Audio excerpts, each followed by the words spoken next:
In this particular video, we will discuss about the president, which is relevant for our UPSC preparation.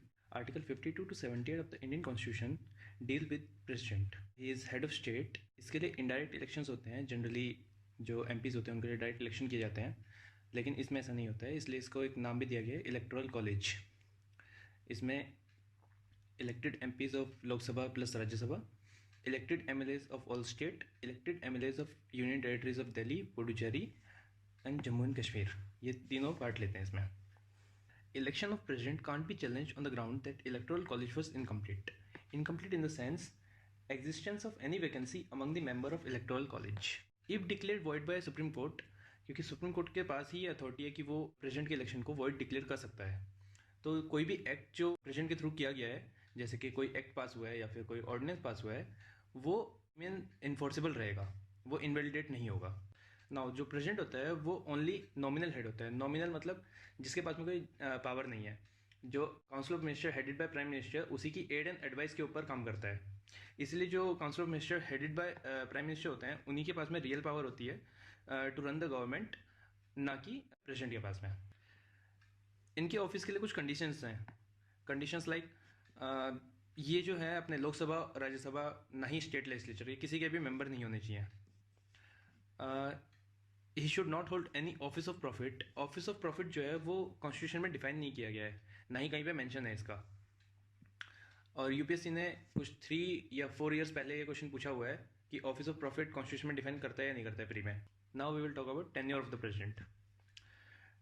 Tenure इनका भी 5 years का होता है, लेकिन 5 years के बियॉन्ड भी ये काम करते हैं जब तक कि इनका कोई सक्सेसर जो होता है वो चार्जेस अज्यूम न कर ले.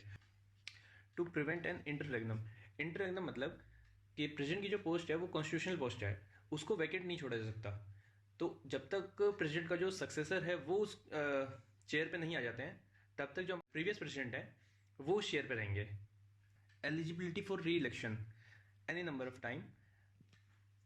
एनी नंबर ऑफ टाइम पे जो ये एनी है, इस पे आपको यूपीएससी कंफ्यूज कर सकता है कि वो बहुत बार इन्हीं वर्ड्स के साथ में खेलता है. Now we will talk about resignation process.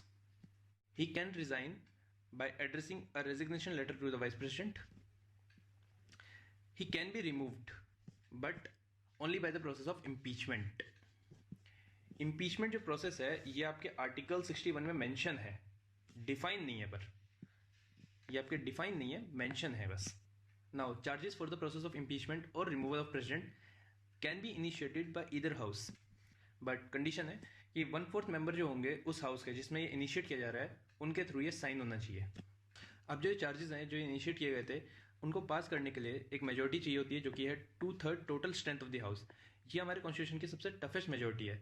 इसमें प्रेजेंट एंड वोटिंग का कॉन्सेप्ट नहीं है, ये total strength of the house चाहिए इसको. अब जिस हाउस में इनिशिएट हुआ है उसमें पास हो गया, उसके बाद में ये दूसरे हाउस में जो आपका सेकेंड हाउस है उसमें भेजा जाएगा. सो अब बात कर लेते हैं कौन कौन पार्टिसिपेट करता है रिमूवल प्रोसेस में. तो इसमें होते हैं nominated members of both Lok Sabha and Rajya Sabha and elected members of both Lok Sabha and Rajya Sabha. अब यहाँ पे एक कैच है कि नॉमिनेटेड मेंबर्स जो होते हैं वो अपॉइंटमेंट में नहीं होते हैं. अपॉइंटमेंट में इनका कोई रोल नहीं होता है, ये सिर्फ आपके रिमूवल्स में आते हैं. एंड ये एक सिंपल सी स्टेटमेंट है जिसको यूपीएससी शायद कभी पूछ के आपको फंसा सकता है कि no president has been impeached so far. आज तक कोई भी प्रेसिडेंट जो है इम्पीच नहीं हुआ है. सो अब बात कर लेते हैं वैकेंसी की. वैकेंसी जो है वो 5 टाइप्स की होती है. फर्स्ट है कि किसी प्रेसिडेंट का जो एक्टिंग प्रेसिडेंट है उनका जो है टर्म एक्सपायर हो जाए, तो जो इलेक्शन होते हैं वो बिफोर एक्सपायरेशन करा लिए जाते हैं. देन आपका है रिजाइन, रिमूवल और इम्पीचमेंट, डेथ और डिस्क्वालीफाइड और election declare void by supreme court. So इन चारों टाइप की वैकेंसीज में इलेक्शन जो है विद इन 6 मंथ हो जानी चाहिए. और जो आपके वाइस प्रेसिडेंट हैं he acts like a president until new president elected. Now next is veto power of president. ये मेनली तब यूज होता है जब कोई बिल आता है प्रेसिडेंट के पास में एसेंट के लिए, तो उनके पास में 3 चॉइसेस होती हैं जो कि आर्टिकल 111 में मेंशन की गई हैं.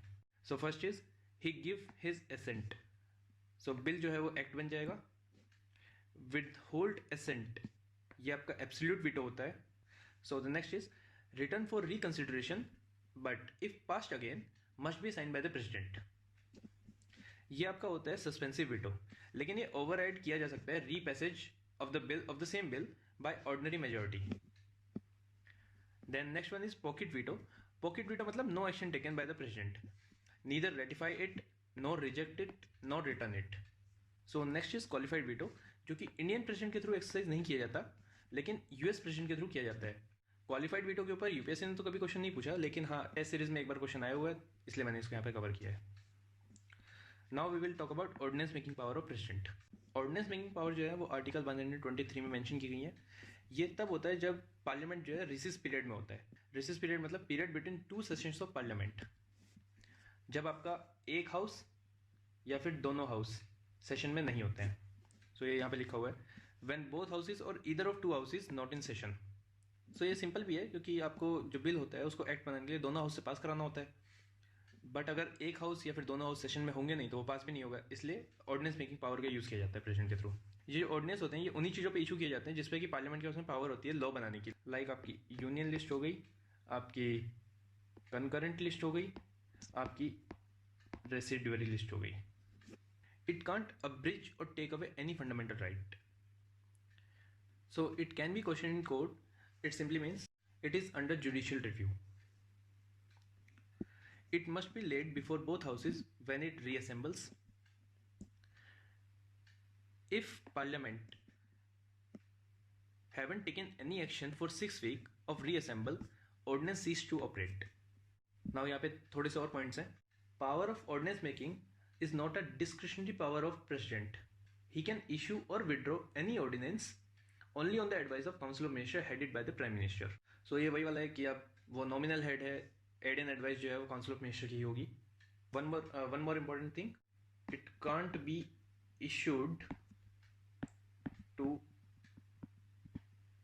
Amend the constitution. इसके थ्रू आप कॉन्स्टिट्यूशन अमेंड नहीं कर सकते हो. Now let's talk about pardoning power of the president. Pardoning power जो है वो आर्टिकल 72 में मेंशन की गई है. ये भी वही है कि आप एड एंड एडवाइस जो है इसमें भी काउंसिल ऑफ मिनिस्टर की रहती है. सो यहाँ पे 5 तरह के पार्डनिंग पावर होते हैं प्रेसिडेंट के पास में. So first one is pardon. It removes both sentence and conviction and completely absolves the convict from all sentences and punishment and disqualification. Now second one is commutation. It's a substitution of one form of punishment to the lighter form of punishment. Means death sentence जो होता है उसको change करके आप rigorous imprisonment में convert कर सकते हैं. सो the next is रेमिशन. It is reducing period of sentence without changing is character. मतलब कोई अगर रिगरस पनिशमेंट है 2 years की, उसको रिगरस ही रहने देंगे लेकिन उसका पीरियड कम कर देंगे, 1 year कर देंगे उसको. उसे कहते हैं remission. Now respite. Awarding lesser sentence in place of one originally awarded due to some special fact. So special fact मतलब जो ऑफेंडर है वो फिजिकली डिसेबल है या फिर कोई प्रेगनेंसी वाला केस है, मतलब वुमेन जो है वो प्रेग्नेंट है लेकिन उसने ऑफेंस किया है कोई, तो उस केस में जो होता है जो सेंटेंस है उसको कम कर दिया जाएगा. Now reprieve. Stay of execution of sentence specially that for temporary period. इसका पर्पज़ यही है कि जो आपका कन्विक्ट है उसको थोड़ा सा टाइम दे दिया जाए ताकि वो प्रेजेंट से पार्डन या फिर कम्यूटेशन के लिए डिमांड कर सके. तो इसको टेम्परेरी पीरियड के लिए रोक दिया जाता है. So in the next video we will discuss about vice president and the governor.